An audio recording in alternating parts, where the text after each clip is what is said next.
Hello mga ka-London!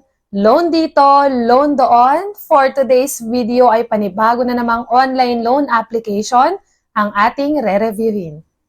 Tara, samahan niyo akong alamin kung ito na ba ang solusyon sa pera problema natin. Kung bago ka nga lang pala sa channel na ito ay mag-subscribe ka na at i-click ang notification bell para lagi kang updated sa mga susunod pa nating mga videos. Isang makabuluhang video na naman ito para sa mga kagaya natin na naghahanap ng mga online loan application na legit at worth it pag-loanan.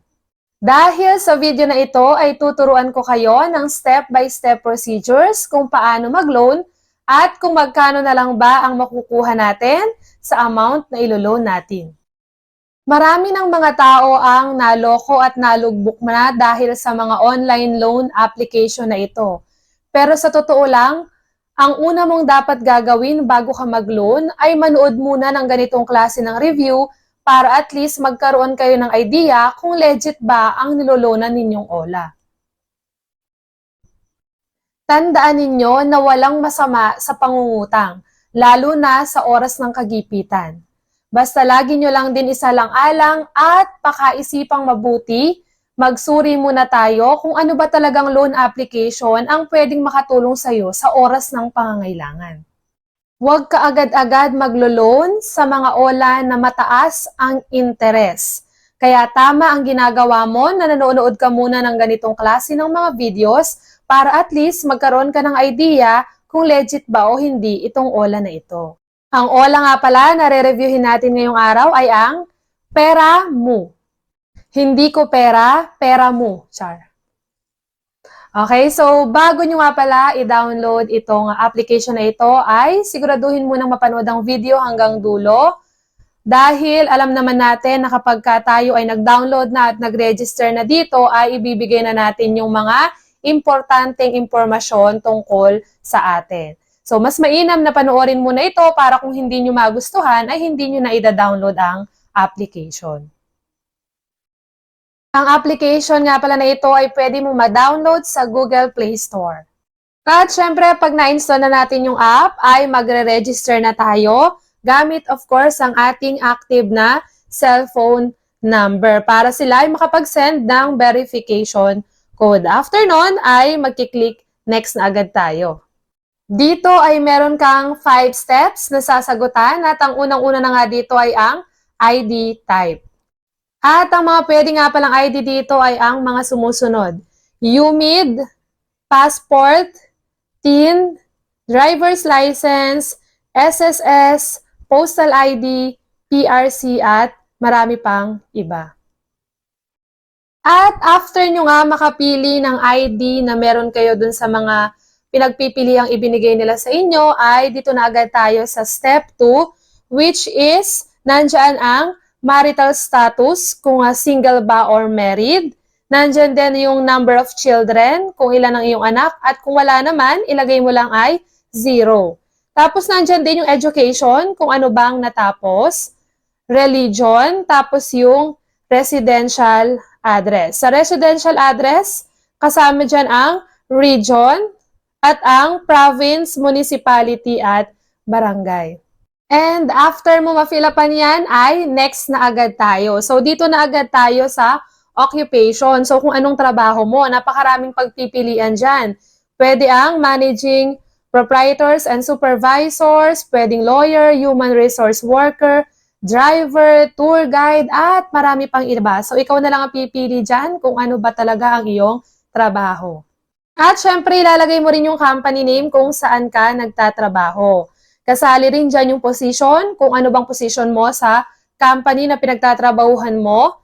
Tapos yung pay period, tuwing kailan ka sumasahod. Kadalasan dyan, may nakalagay kinsenas or katapusan. Yung sa salary naman, of course, kailangan din nilang malaman kung magkano yung sinasahod mo. Next naman is company phone.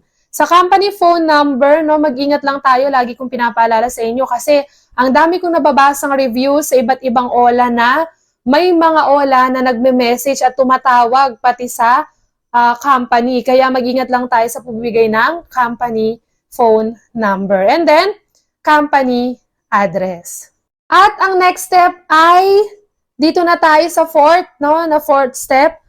Dito na yung contact reference. So, kailangan mong magbigay ng 5 contact references. So, dito, syempre, ilalagay mo lang yung relationship mo dun sa napili mong contact reference.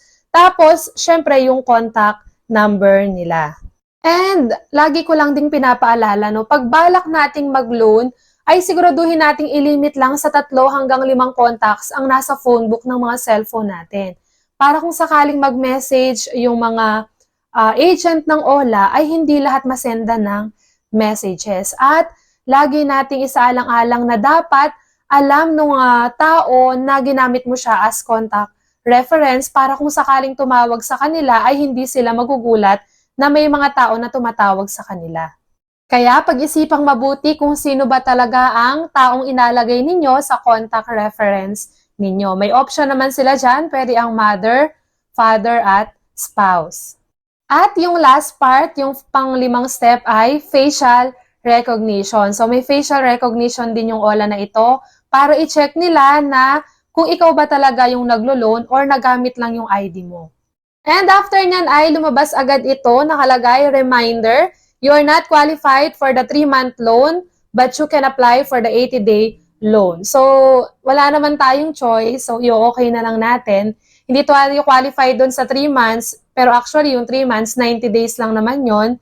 Pero i-qualify daw tayo sa 80 days. So, 10 days lang naman yung pagitan.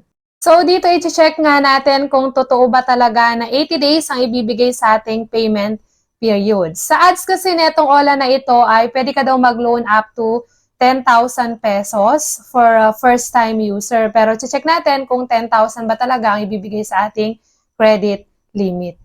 And lumabas nga dito na binigyan lang ako ng 3,500 na credit limit. So for first-time user, ang binigay lang sa akin is 3,500 pesos. Pero actually, yung 3,500 para sa first-time user ay medyo malaki na rin kasi may ibang OLA na na-experience ko na pinaka mababang first-time user na credit limit is 600 pesos, 500 pesos. So, para matry natin, i-apply instantly na natin. So, ito nga yung lumabas na una ay ang interest details agad. So, ito yung mga nakalagay. Interest expense, 560 pesos. Account management fee, 93 pesos. Platform service fee, 252 pesos. Risk management fee, 327 pesos. Credit reporting fee, 168 pesos. So, napakaraming fees na po ito. So, kapag ito ay tinotal natin, ang total ay 1,400 agad ang mababawas doon sa 3,500 natin na iniloan. So, ibig sabihin, halos kalahati yung mababawas dun sa niloan natin na 3,500 pesos. So, malaki po yung kaltas. Nakita nyo naman po dun sa pinakita ko kanina na ang daming fees na mababawas dun sa ating ilo-loan na ang total nga is 1,400 pesos. So, ayun nga po, 2,100 pesos lang ang marireceive natin sa amount na niloan natin na 3,500 pesos. Pero syempre, hindi ko pa rin po hawak ang desisyon ninyo. Nasa sa inyo pa rin po kung itutuloy nyo pa rin at nangangailangan pa rin talaga kayo ng pera ngayong araw. At dito na nga nagtatapos ang ating review. Hanggang sa muli mga ka-London! Bye-bye!